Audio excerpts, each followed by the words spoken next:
Hello, this is SkateCode, because coding is fun and we skate. Today is April 19, 2024, and this video is about very brief introduction into what is a Python virtual environment. For the purpose of this demonstration, I created a very quick demo.py file here. Demo.py, sorry. And what this code does right now is not important. What's important is that this module is imported right here. This file doesn't import a custom module. So let's try to actually run this file.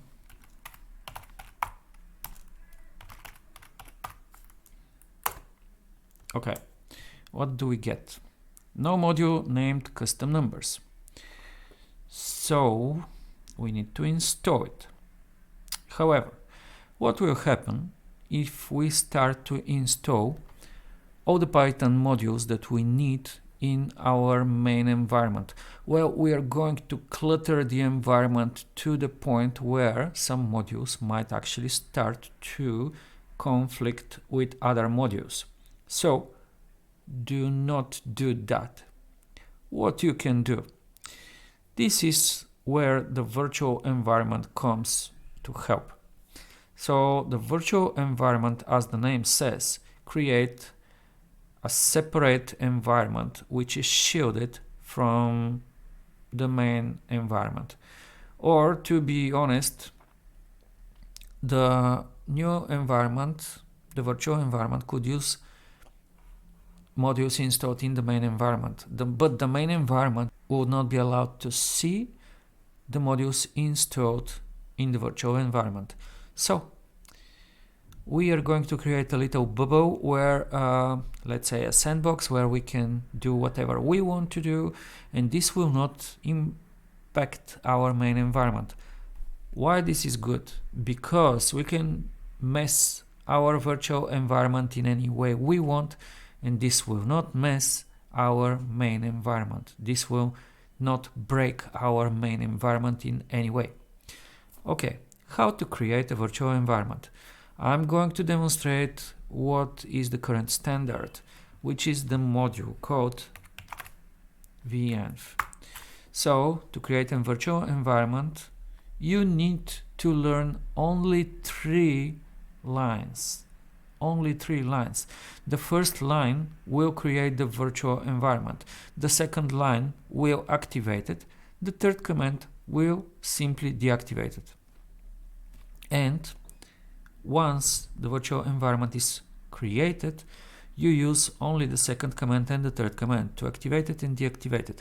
You can have as many virtual environments as you want, and basically it is a good idea to create a virtual environment for any new project. So what do we have in the current directory? We have basically our demo Python file. We have one file called requirements.txt and totally disregard this file.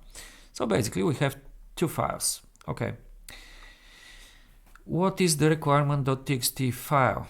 Okay, when we create a new virtual environment, it is a standard, industry standard, to create just a regular text file called requirements.txt. In this file, we list all the modules that we want Python to install for you in the new virtual environment. And if you want, you can specify even what versions of these modules you want to be installed. Which version.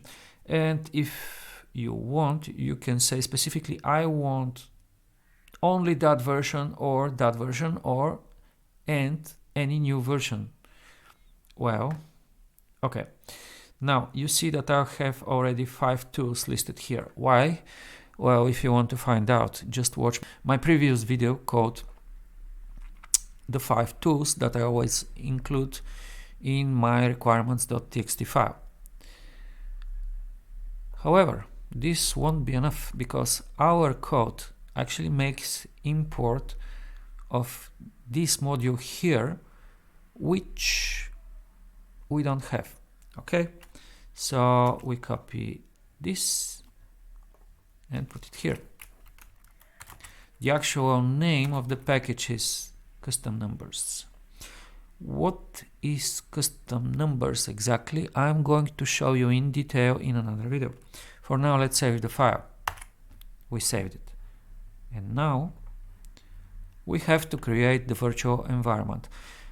Trust me, creating and using virtual environments is easy as 1, 2, 3. So there is no reason for you not to do it. So basically, first you create the requirements.txt file where you write everything that you need. And then you need to actually initialize the virtual environment. Let's create it.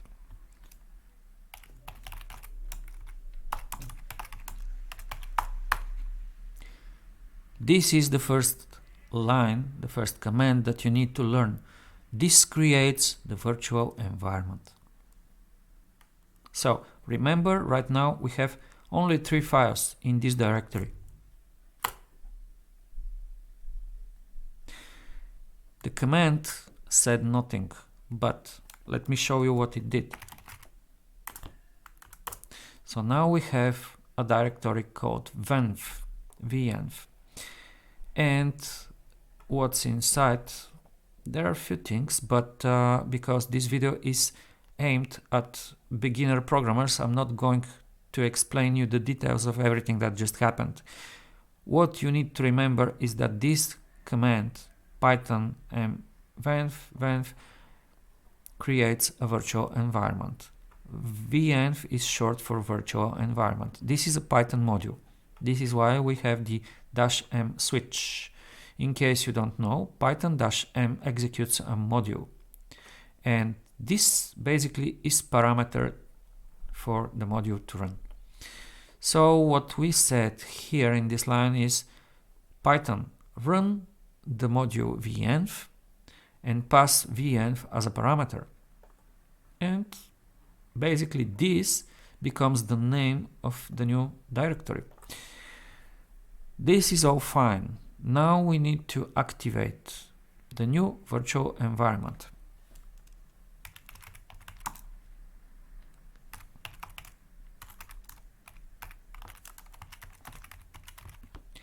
And this is the second command that you need to learn. Source venv-bin-activate. When you run it, you will see this as part of your prompt now. And this means that the virtual environment has been activated. This is great. Now what happened is basically this. When we created the virtual environment, very briefly I will mention that Python got the modules that you have currently installed in the main environment and copied them to this folder. With this line right here, we activated the virtual environment. As we can see, this is now part of our prompt. And now we need to use the requirements.txt to install the modules that we need.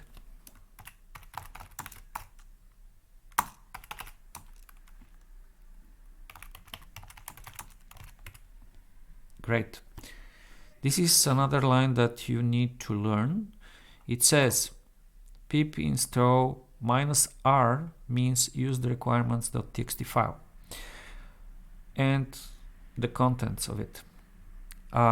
You can use directly pip after you activated the virtual environment, but still I get the practice of typing a little bit more just to make sure that we use the correct pip version for this virtual environment. I think if you let's demonstrate. Okay, now you can see exactly what happened. So Python copied pip into our virtual environment. So it's totally safe to actually say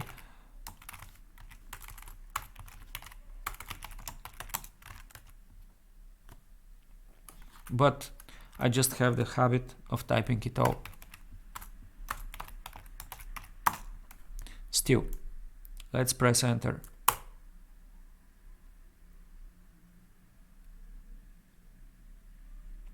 What just happened? Now Python installed all the modules from this file into our virtual environment. Let's demonstrate. The last line command actually that you need to learn is deactivate. Deactivate deactivates the virtual environment. Now Python will use our main environment. Remember, in the main environment, this module called custom numbers do not exist. It's not installed. Let's demonstrate. Okay, no module named custom numbers. Let's activate back our virtual environment. So once the virtual environment has been created, all you need to just activate it and deactivate it. But remember, for each project, you must activate additionally the virtual environment that you have for it. So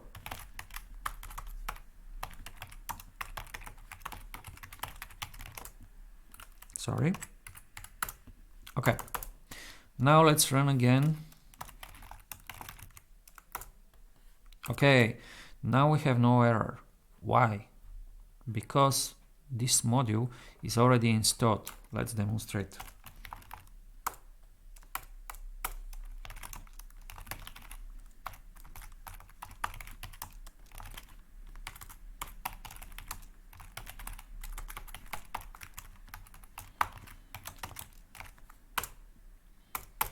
Great, no import error.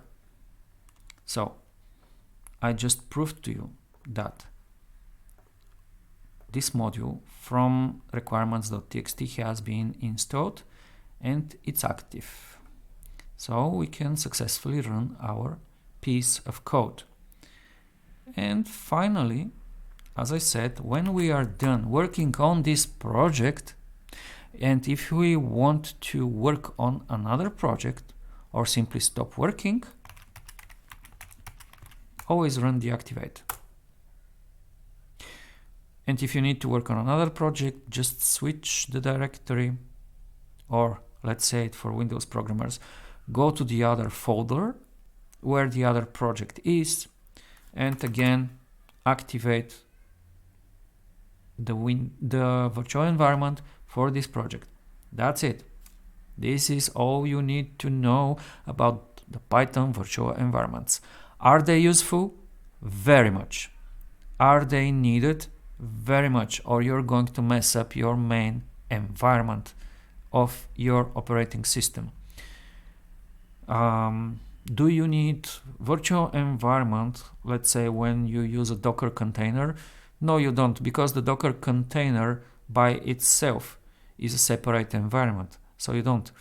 But when you are working on your own machine, the virtual environment is a lifesaver and is a great way to organize your work. Hope this video was useful to you. Again, this is SkateCode because coding is fun and we skate. This was a video on Python virtual environments. If you find this video useful and if somehow I was able to help you, please, pretty please give me a thumb up and subscribe, because these are the first videos on my channel and it will really help me and it will show me that you really find my content useful. If you have any questions, just shout in the comments. I would love to help. I would love to answer any questions that you might have. And please also subscribe to my channel. I promise I will make more Python programming videos and also some Linux videos, and very rarely some gaming videos as well. For the record, I am professional programmer with 20 years of experience. I will make a separate video on that to show you who I am and to explain you my experience. So stay tuned for more interesting videos. Thank you very much. Thanks for watching. I am Eugene. That was SkateCode. Bye.